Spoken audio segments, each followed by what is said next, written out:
नमस्कार निष्कर्ष न्यूज को स्वागत।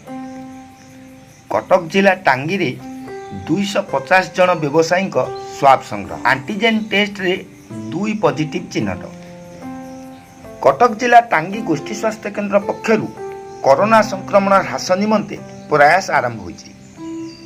टांगी गोरुहाट पड़िया रे शिविर आयोजन करा जाय 250 जन व्यवसायी और संपर्कियों स्वाब नमूना संगृहित हेबा गुरुवार चर्चा को आसी। तेबे 150 जन को आरटीपीसीआर टेस्ट करा जायतिला बेले 100 जन को एंटीजेन टेस्ट रु 2 जन पॉजिटिव चिन्हट होइछन्ती। सेमानंकु चिकित्सा निमंते स्थानीय ड्रीम्स कोविड केयर सेंटर रे भर्ती करा जायछि। पुनश्च शुक्रवार शिविर आयोजित हेबो बोली कोरसाई सरपंच अमूल्य कुमार साहू सूचना दैछन्ती। प्रकाश दाऊ की संक्रमण वृद्धि रोकवा निमंते एक समीक्षा बैठक मंगलवार टांगी गोष्ठी स्वास्थ्य केन्द्र परिसर में अनुष्ठित होता। जिलापाल समेत स्वास्थ्य विभाग उच्चाधिकारी और स्थानीय सरपंच आलोचन में अंशग्रहण करते। टेस्टिंग वृद्धि और टीकाकरण अभियान जारी रखा, विशेषकर व्यवसाय प्रतिष्ठान परिचालना करथिबा व्यक्तिविशेषों नमूना परीक्षा को बैठक में गुरुत्व दि जाइथिला। तदानुजाई गुरुवार शिविर माध्यम व्यवसायी को सुजोग दि जाइथिले हैं। शिविर रे सामाजिक दूरता को समस्ते भूली जाइथिले। भोग खाइला भली लोकों भीड़ देखा मिलता। एने सरपंच श्री अमूल्य साहू को प्रतिक्रिया निया जाइथिला। तेबे नाम पंजीकरण बेले भीड़ कथा को से परोक्ष स्वीकार करथिले।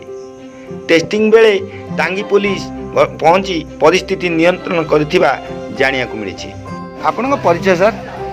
अमूल्य कुमार साहू सरपंच कोरसाई ग्राम पंचायत। आज ये जो कैंप है सकाल ठारू आपनकर प्रथम रेजिस्ट्रेशन तापरे एबे कोविड रो एंटीजेन टेस्ट चलची। एठी सुनिया मिलुची जे समस्त व्यवसायी माननकु टांगी अंचल समस्त व्यवसायी माननकु सेमानकर स्वास्थ्य परीक्षा सह टीकाकरण को गुरुत्व दिया जाउची। तेणु आज प्रथम दिन रे केते व्यवसायी भाई केते टार्गेट रही सरकार पक्षर आपण माने सहयोग जो चलती केते टार्गेट रही?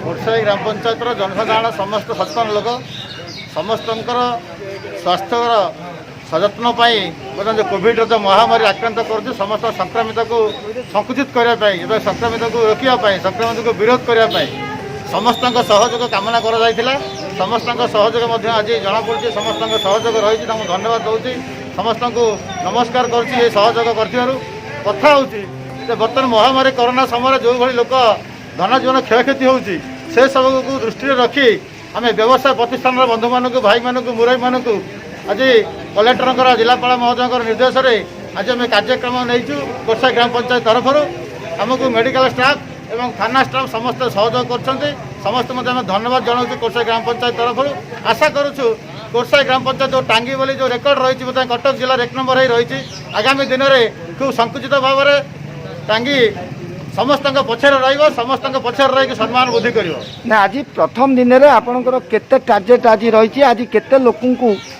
जो परीक्षा करा जाई परिबा? टार्गेट रखिनु टार्गेट रखुचु कोरसाई ग्राम पंचायत टांगी जो आम अंचल कहूँ टांगी अंचल समस्त छोट बड़ व्यवसायी प्रतिष्ठान समस्त मालिक समस्त मुरबी समस्त बंधु माने समस्त सहकारी बंधु निमंत्रण करछु रिक्वेस्ट करछु अनुरोध करछु जे समाने समस्त सहयोग ये आसी टेस्ट करी जो टांगीर ना बदनाम भाव जाऊँगी कटक जिला भितर से ना कि सुनाम परिवर्तन कराए सुनाम अर्जन कर समस्त अनुरोध रक्षा करूँ से आमको सहयोग कर धन्यवाद जन। आज केते जनकर परीक्षा आशा करें 300 रु ऊर्ध्व लोक आज परीक्षा करूँ।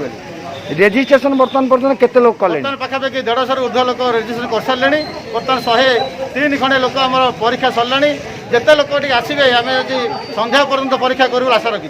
अच्छा सामाजिक दूरता लोक मानु नथिबा आमे देखिया पाऊँ तेणु एथि कौन कहे जो लोकंर आवश्यकता अच्छी ये निश्चित भाव गहली हम परीक्षा हम परीक्षा समय जो समस्त आवश्यकता अच्छी समस्त व्यवसायी भाई मैंने दुकान बजार बंद करके समस्त आगे पच चिंता कर आगे परीक्षा कर पलैबू आम धन्यवाद दूँ से सहयोग कर गहली हवाटा स्वाभाविक कथा जेहेतु परीक्षार आवश्यकता अच्छी नहीं सामाजिक दूरता को जेहेतु उभय केंद्र और राज्य सरकार बर्तमान समय जेहेतु व्यवसाय प्रतिष्ठान बंद बंद करके गले दुकान बजार खोलिए दुईटा भर सरकार नीति नियम भर दुकान बंद कराया पड़ो ताकू आखिक रखिकी टे गहली स्वाभाविक कथा से आम समस्त अनुरोध करुचु दूरत्व रक्षा करके परीक्षा कर टांगीरू डंबरुधर बेहरा रिपोर्ट निष्कर्ष मीडिया।